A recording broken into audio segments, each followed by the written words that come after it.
Welcome to Outlander Media Network.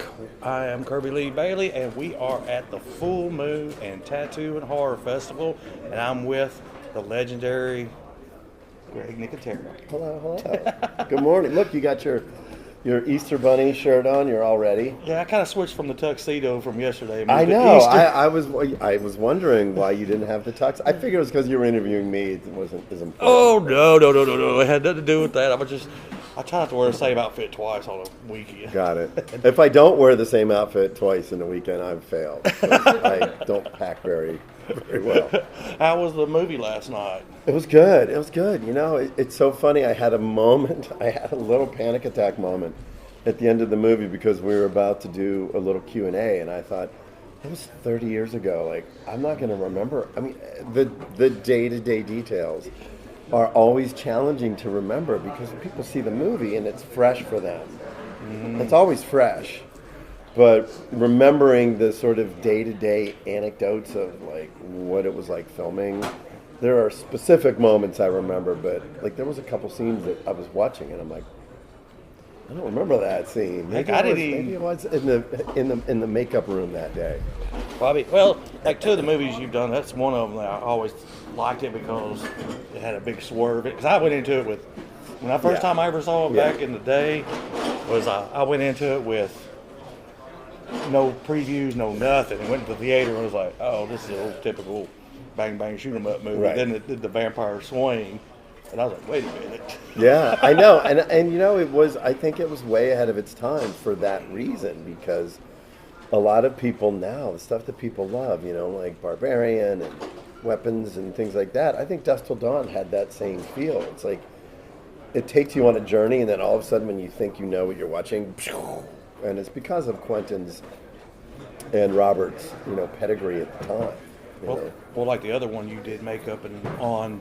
That movie had a swerve too. That was Once Upon a Time in Hollywood. Yeah. Oh, and, yeah. And I was like, watching that movie when I went to the theater to see that one, I was like, typical Charlie Manson movie. And then it was like, it had that swerve, and I'm like, wait a minute. Well, it's interesting because when we started prepping that movie, they wouldn't send the script. You had to go to the office and sit down because Quentin had been burned by some assistant at some place where they got copies of his scripts and sent them around to people. So that he was very, very cautious. So when I read the first draft of the movie, I had to go to the office and sit in the room and read it and then leave. I couldn't take it with me. I couldn't get a copy.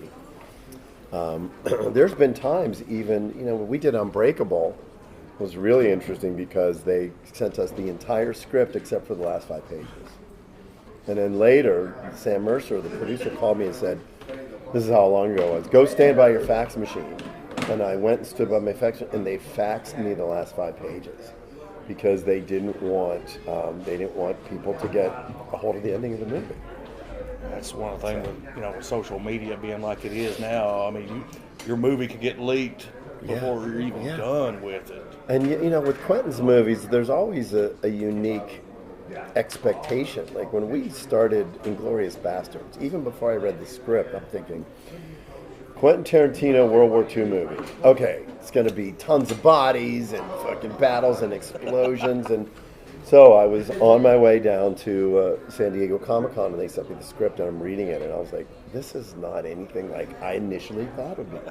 So then you think about a Manson movie with Quentin, and you're thinking, oh man, we're going to have to recreate the murders. That was my initial thought. And I was really, not only was I really glad that we didn't do that for just the sensitivity of the families and everything, but that movie is a love letter. It's like Quentin rewriting history in this sort of fantasy of only if somebody could have changed that night, what the world would be like.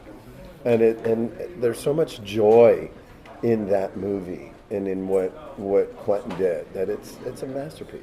I mean, I always think I was disappointed it didn't win the Oscar. I thought it should have won the Oscar because it had such a complete. It was so unique the way that it played out. I was Without like, a doubt. Whoa! Without a doubt. I mean, but like I said, when you watch it, you're thinking, oh, here we go, typical biography movie. You know what I'm saying? Not at all. And it's Not at all. Not even close. No. And it's funny because, Quentin sends me the script, and originally there was a very different opening.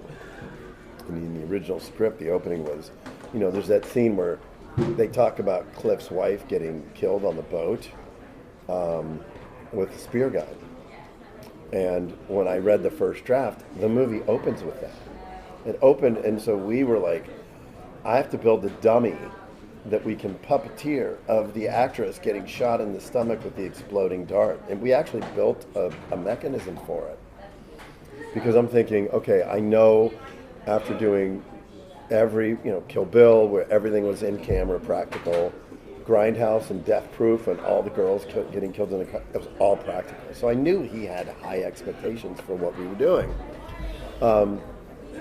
So we built this, and then I went to his house we went out to the movies one night, and he goes, "Yeah, I changed my mind. I'm not gonna show that because the audience will have a preconceived notion, and they'll judge his character at the beginning of the movie, and I'll never be able to recover from that." It was the same thing on Pulp Fiction. The original Pulp Fiction, when Travolta and Sam Jackson are sitting in the car and Marvin's in the back seat, and they turn and they shoot him. In the original script, they shot him in the chest. Right. And he's sitting there bleeding, and he's still alive. And he goes, "You hit a bomb." He goes, "I didn't hit no motherfucking bomb. What the fuck?" And he's like, "Well, what are we going to do?" And he's like, "Well, we got to put him out of his misery." He goes, "You're going to shoot him again?" And he turns to him and he goes, "Marvin, I'm sorry, this is some really fucked up shit." And he kills him. And the day I got to set, Quentin goes, "No, I'm not going to do it that way. I'm just going to have him shoot him once, and that'll be it." And I said, "Dude, the dialogue was so funny, and it was so interesting." And he said, "Yeah, but it puts my characters in a different light for the audience. So the audience will react differently to them." So he changed it. He'd been thinking about it a lot. But, I love that's, his nature is like, okay, I want to make sure that I preserve the characters for the audience, for their experience. Okay, like, you're talking about Quentin Tarantino. Now, you've directed, the only thing I know you've directed is The Walking Dead. Lots of Walking Dead and lots of creep shows, yeah. Yeah, which you prefer, I guess, obviously, the makeup over the directing. Well, it's all different. And interestingly enough, after I directed my first episode of Walking Dead, we wrapped, and then I went and started shooting Django. And Quentin spent like 2 whole days wanting to get my experience because he had known me for so long and had known me as a makeup effects artist. And he was like, how did you feel making the transition to directing? And the way that we work together is Quentin's not the kind of guy who will tell you what the shot is because his directing style is very emotional, and it's very, it's not super technical. It's more like, this is the mood that I want to capture. And he hires Bob Richardson, and they set up the beautiful shots. So we spent a lot of time talking about it. But like when we did Bastards and when we did Grindhouse, like I would shoot videos of the effects as tests. And then when I would show them to him, when we did the scalping on Inglourious Bastards, we got ready to shoot that shot. And he goes, "You just shoot it. Because you just do like what you did on the test."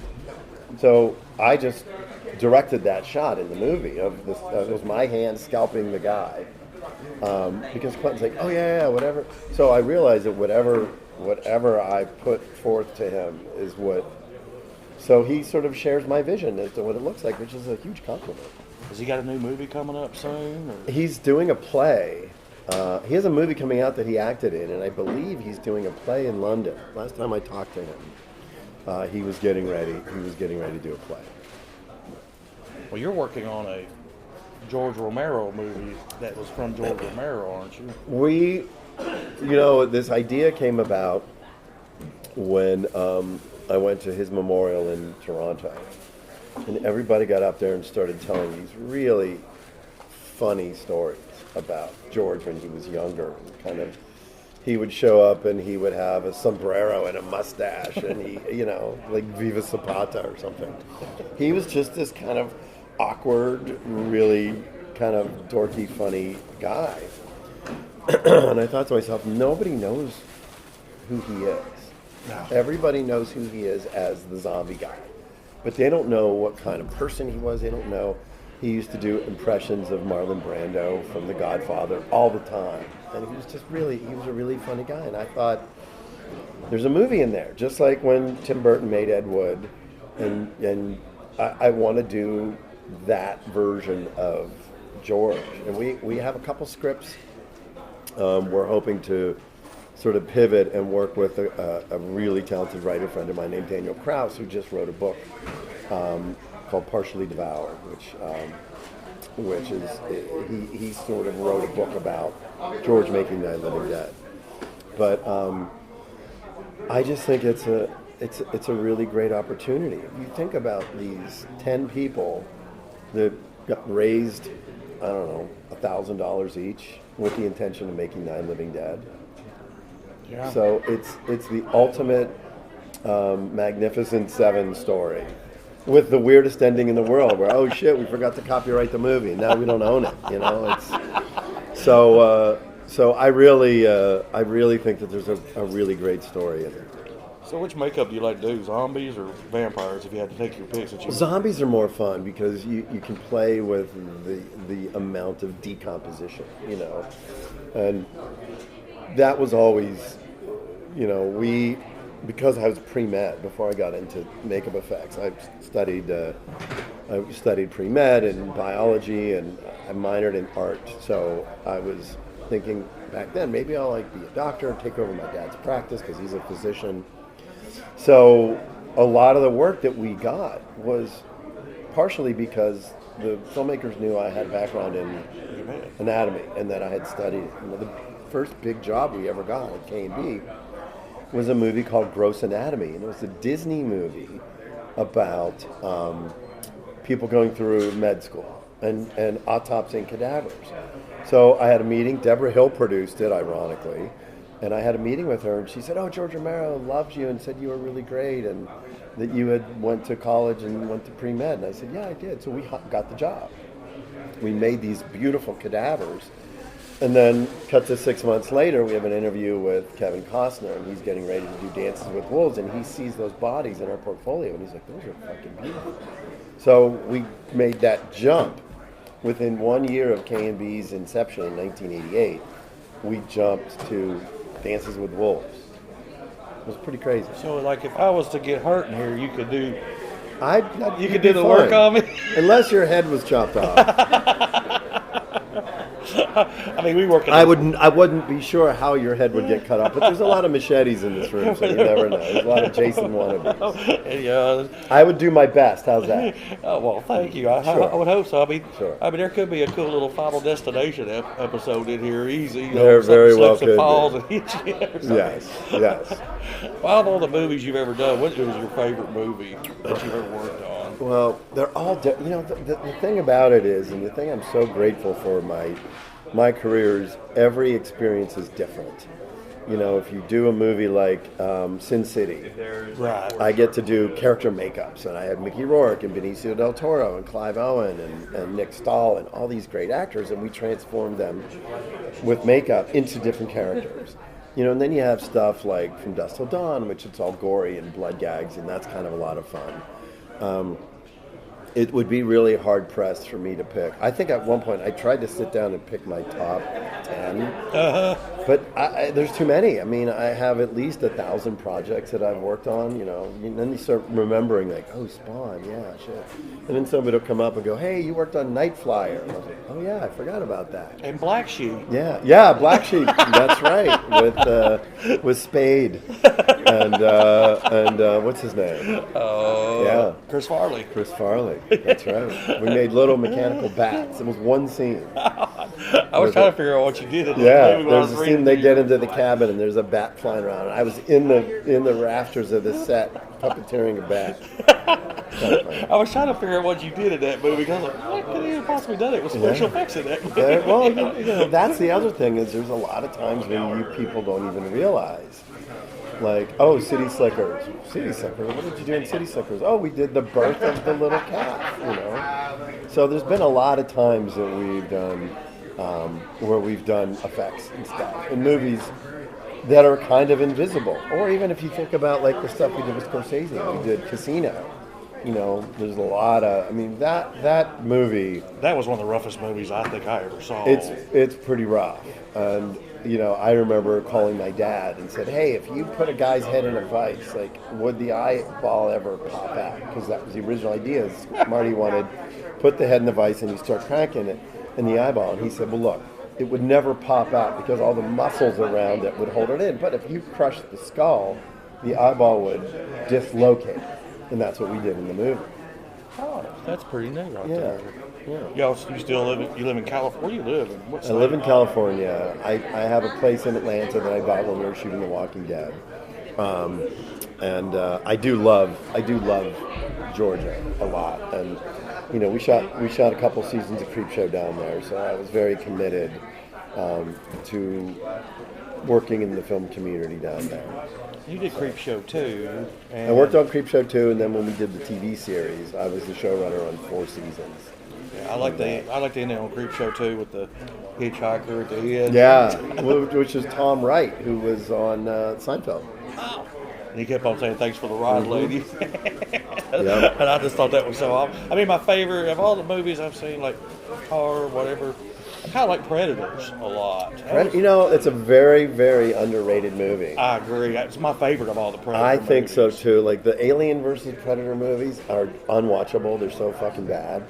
But with Predators, like, I appreciated that it was a reboot, that we had 3 different Predators in the plant. And I think, I just saw an article not long ago where they rated them, and Predators was like in the top 3, I think, of movies. It was my favorite of all the Predator movies. I mean, I'll tell you truthfully, if I had to pick, Predators was my favorite.